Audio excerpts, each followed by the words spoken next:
are seeing correctly. It's a brisket. And yes, I said, I promise I can do other things besides just briskets. And I can, or at least I can try to figure out how to cook other things besides brisket out there on that cooker. Some folks that know us, they asked me if I'd cook some briskets for them for a party. Who am I to say no? Might have got in over my head a little bit, might not have got in over my head a little bit. Here's what I figured I would do. I'd just bring y'all along and let's find out together. All right, the first one out of the box for what I'm gonna call Brisket Mageddon. I don't like that. We'll come up with something. So the first one, I'll be cooking it on my Weber kettle. Barba brisket. I don't know. We'll come up with something. This deserves some kind of a title.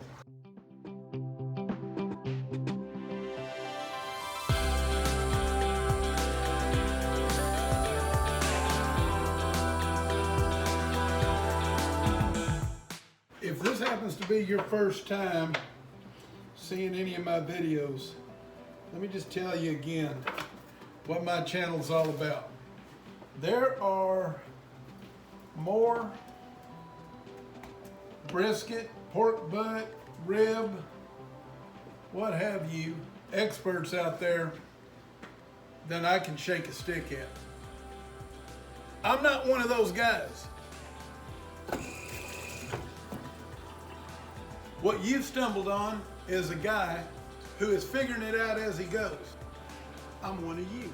Why should you even bother to watch this? Well, for a couple of reasons. One, I get the big chunks of meat, and if I fail at it, you see why, and you don't spend $60 on a piece of brisket and go out there and fail on it, at least not the exact same way that I did it.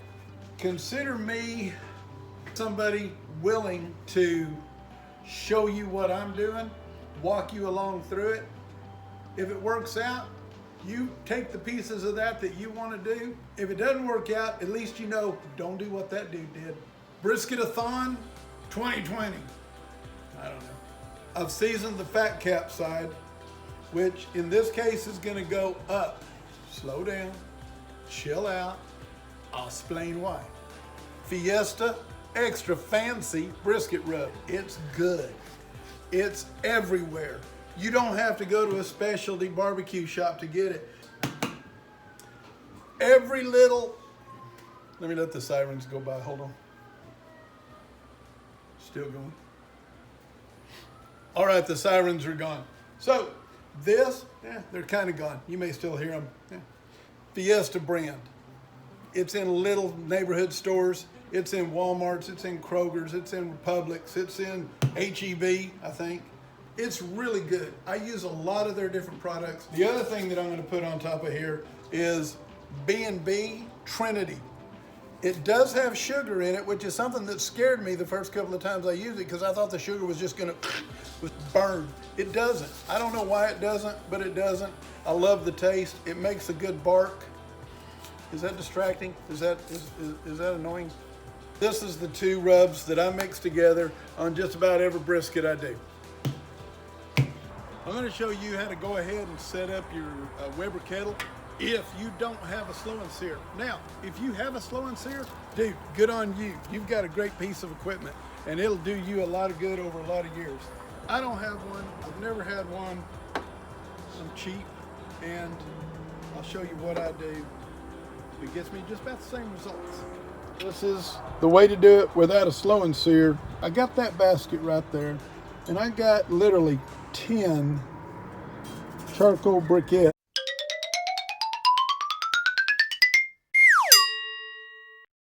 I've got them sitting over here on this side, and then they're gonna just slide across this way.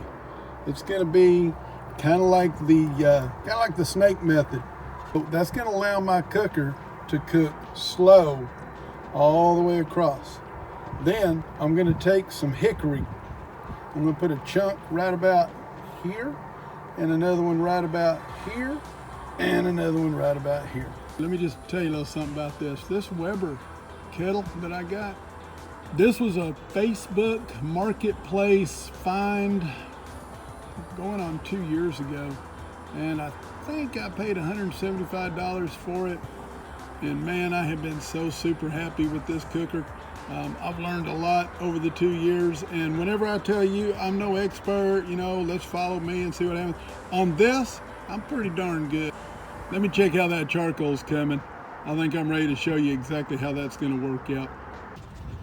So now those coals are just exactly what I want them to do. They're just white hot coals over on this side, closest to me.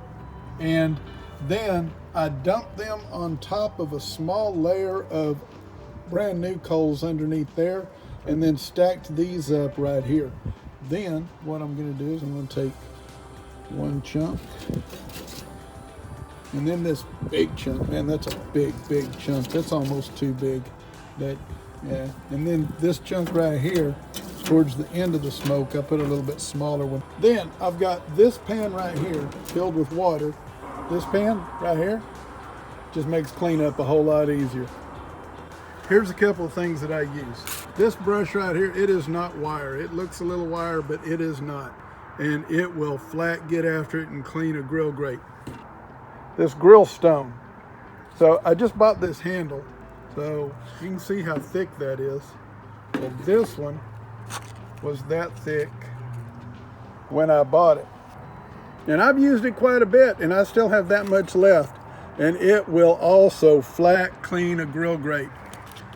I'm gonna get that grate put on there and then show you the last little bit of turning this into a world-class smoker.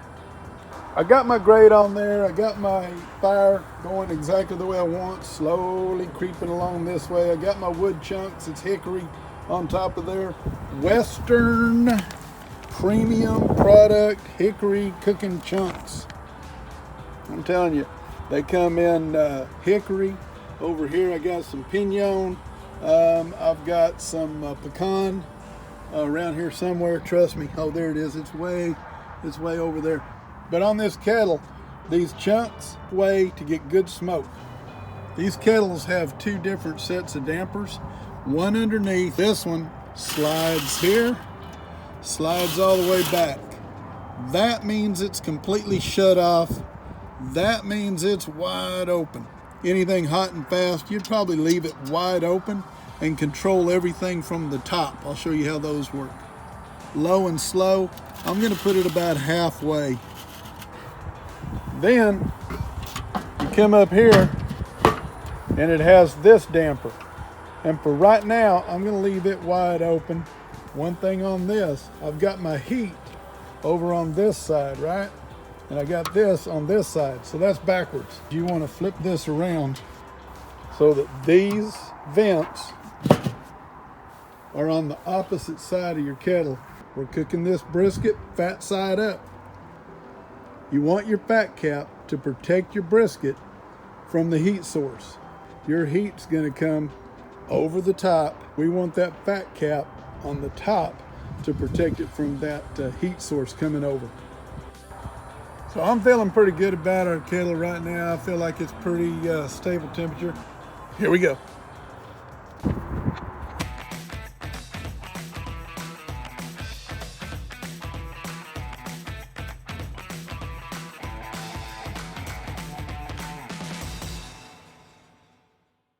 So here we go. Take that brisket, set it just right there. Right there. Now, the probe is right even with this area of the brisket over here, the thickest part. And because, here, let me close this so it starts cooking. Stop talking, start cooking. About every hour, I'm gonna come out here and I'm gonna flip that, I'm gonna spin it. I'm not gonna flip it. I'm gonna spin that brisket 180 degrees. So for any of y'all that were paying real super duper close attention, you saw me put that brisket in there with the fat cap down. I was about to walk inside and I thought to myself, I don't think I put that in there right. So I flipped it back over. And so we are starting now. Hey, let me tell you a little bit more about keeping track of your temperature on this kettle. But it does come with a little temperature gauge up on the handle, and you know what? I love this kettle. I don't mess with that at all. I just keep it up there. But here's what I do use, and it's been extremely helpful for me. So this ThermoPro setup that I have comes with this unit right here, and it comes with 2 probes. One goes in the cooker and one goes in your food. Then it comes with this remote unit right here. I'm gonna tell you right now, be careful with this clip. If you count on that clip, you hook it on your belt like it's an old school pager and you're dealing drugs on the corner. I stick it in my shirt pocket. When I get an apron, I'll just put it in that apron pocket. Or if I'm just sitting out here and I got, you know, an adult beverage, I'm sitting right here in my little cheap rocking chair, and I just keep it right there so that I can keep track of the temperature. Now here's what I like about it personally.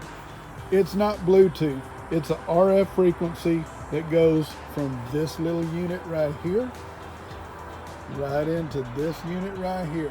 I can go from my backyard all the way into the kitchen. I've gone all the way out to my truck on the other side of the house on the street, and I've never lost the signal on it. It's been real super handy for me. It did not come with this little bag. I bought that bag separately. My wife has been really happy with that because the probes and the wires, they're not just all, you know, shoved in a drawer somewhere. So if you do end up getting one of these, go ahead and just spring for that. It's worth it. Get the case.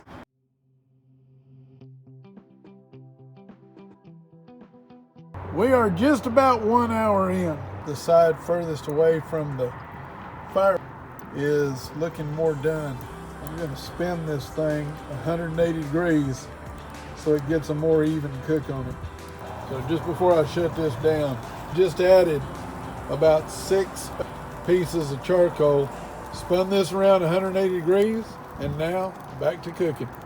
We're at 2 hours total cook time. This temperature on this kettle has been just really, really consistent, right around the 225 mark. We're nowhere near done, but I'm gonna open up the kettle. I'm gonna spritz it. I'm gonna spin it 180 degrees again. I don't know how well y'all can see that. I wish you could see it better than I think you can. This is what you're looking at right here. And that's turning out real nice. Like I said, it's only 2 hours in. Just a real steady 225 to 245. I actually got to add a little more fuel to it. And I got to add a couple more wood chips to it.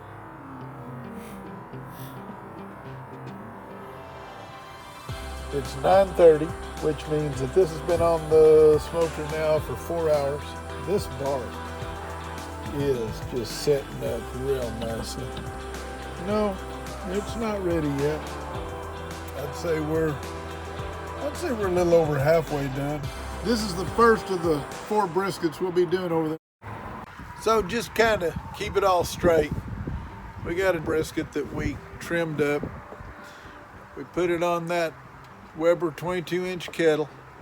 I'm using charcoal and I'm using hickory chunks for the smoke.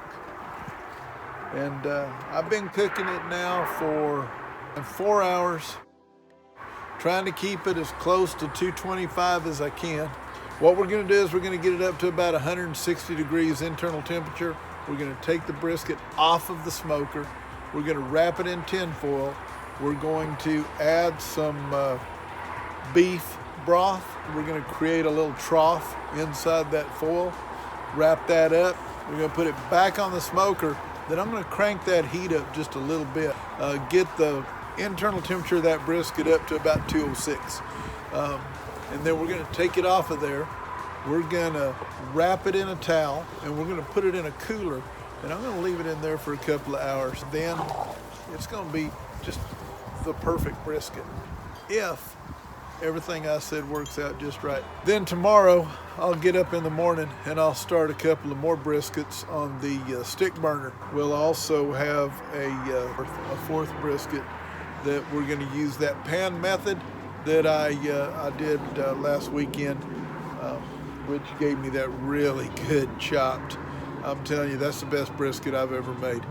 Again, this is Brisket Bash 2020. I don't like that one much either. I'm still trying to come up with the right hook, the right. Here's what we're doing: brisket getting. That's lame. Yeah, I'll come up with something. I still got some time. Everything's working out just right. We've got 161 degrees on the internal temperature. We got to hurry because the wind's picking up a little bit. Oh, see there? Nope.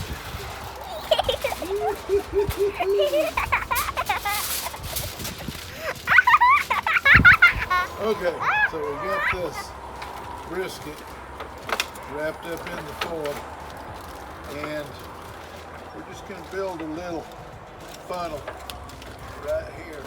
I'm going to take this beef broth, pour this beef broth into this foil, just like this.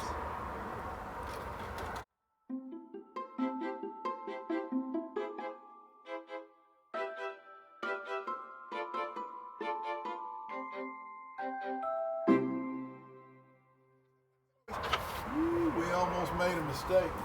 When you take that off of there, clean your grill. When you put that brisket back on there with the foil and you let it cook for however long it needs to cook, your foil's gonna stick to that grill, and